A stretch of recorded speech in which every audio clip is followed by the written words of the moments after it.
Completely accurate and important reasons are concerned about the environment. Some of you here, for very important, noble, and critically important reasons, are concerned about jobs. Some of you here, for absolutely terribly important reasons, want to move to what I think we should have, and that is a single-payer system of health care.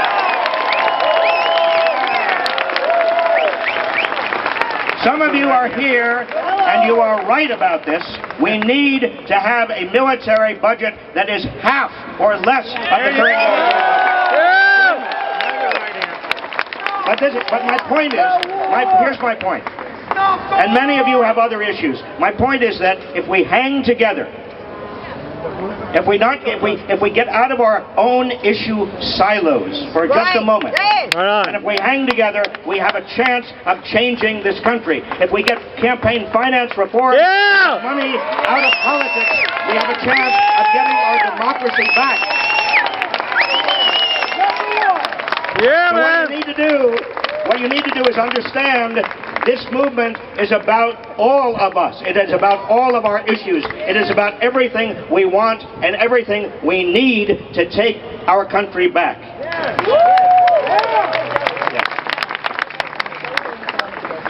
we get our money back from the bailout? How do we get some people in jail? Okay, how do we get our money back from the bailout? And how do we get some people in jail? That goes back to the question of accountability. And let me just say, They have paid it back. not a single top executive on Wall Street has been indicted or prosecuted for what has happened on Wall Street, and that is a scandal. But how do we make sure that that scandal is reversed and we get genuine accountability? How do we do that? For the same way we do everything else that I just listed.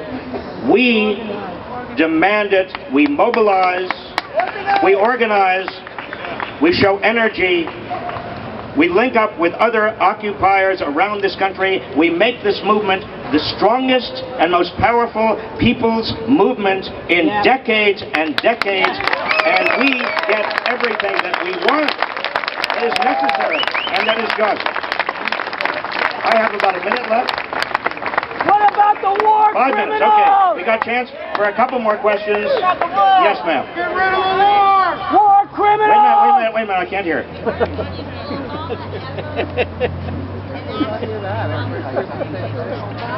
Okay, here's the question. In my opinion, will Obama ever fulfill the promises he made to us in 2008? He can if he has a Democratic Congress. That would help. The answer is this. President Obama, if he is faced with a strong and articulate and powerful progressive movement, President Obama will go along. Yes, he will. Yes, sir. What would we do with all the dollars that we spent on the war? What would we be able to do with them? Question is, what could we do with all the dollars that we are spending now on the military? $700 billion a year. Well, if we had $700 billion a year, or even if we have the military budget to $350 billion a year, we could educate all of our children, provide early childhood education. We could provide health care to all of our people. We could have a first-class infrastructure in this country, and we could provide jobs to people rebuilding America.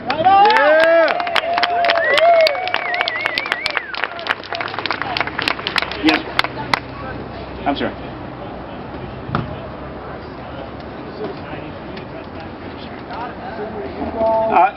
The problem we're talking about is not only a problem of Congress and Washington, or at least it's not only a problem of elected officials directly, it's also a problem, and let's be candid about this, it's a problem of our Supreme Court. Yes! And I'm going to name names. They start with Roberts, and Scalia, and Alito, and Clarence Thomas, and too often Justice Kennedy. And what they have decided, among other things that are heinous, that are ridiculous, that are grotesque, they've decided under the First Amendment that money is speech and corporations are people. I will believe that corporations are people when Georgia and Texas start executing corporations.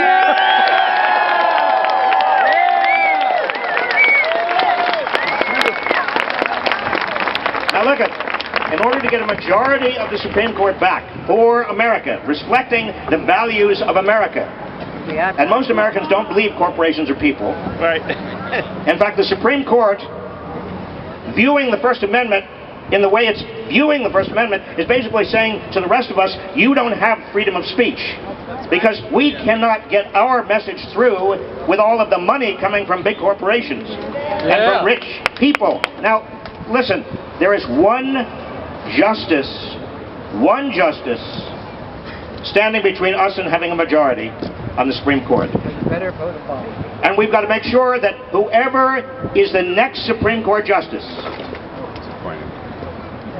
pledges to overrule Citizens United against the federal election. You know, just as a sign of how far you have led this country, can I just say, just an example of how far you've led this country. I go around this country, I talk about Citizens United, and people all over this country are apoplectic, they are enraged. I talk about Glass-Steagall, and everybody applauds. 6 months ago, do you think people would have applauded for Glass-Steagall? You see the education, the understanding that is being created in this country? Here's something else. People on the other side say, oh, corporations need more money in order to hire people. Their taxes have to be reduced. They have to have less regulations. Well, the reality is American corporations are now sitting on $2 trillion of cash they don't even know what to do with. And the ratio of corporate profits to wages is higher than it's been since before the Great Depression. Corporations are hiring not because they don't have the money, they have plenty of money. They are awash in money. They don't need tax breaks. They don't need regulatory so-called relief, which actually means fewer regulations, health, safety, the environment, Wall Street. No. What they need are customers, they need demand, and that means they need people who have money in their pockets. Average working people. And poor people. Time for one more question. Yes. How do we rebuild the safety net? Support for single mothers. Right now, at a time in American history when we have the worst economy since the Great Depression, our social safety nets are in tatters. Only 40% of people who are unemployed qualify for unemployment insurance. Only 40%. And it's not even clear, after the end of this year, that unemployment insurance is going to be extended for all of the people who desperately need it. Outlaw the Republican Party. Single mothers. What are we doing for single mothers who need to work? Well, we don't even have to work out there, let alone any safety net for them any longer. What about young people with loans, college loans hanging around their necks? Yeah! Unemployment among young people, even with college degrees, is about 9% right now. Ridiculous. And they have an average of $25,000 they owe. And what about a safety net for people who have huge mortgage debt that are underwater? We bailed out the banks, folks. Why don't we bail out average working people, average people who are the huge debts they have?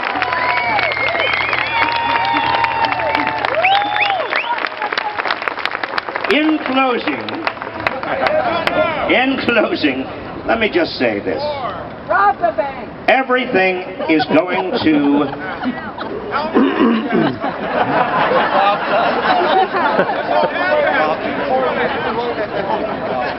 It's going to work out. Wait a minute. This country, I mean, if you look at American history, every time it looks like, wait a minute, before we get to revolution, let me just say something. Every time in the history of this country when things have got totally out of whack, and I'm talking about the 1880s and 1890s and 1920s and 1950s, every time in this country when things have got out of whack, you know what happens? People rise up. Yeah! The people rise. Americans can do it. And we can do it if we are patient, if we are nonviolent, if we understand the importance of being organized and mobilized, and if we educate those who disagree with us and listen to those who disagree with us. Yeah! Thank you very much.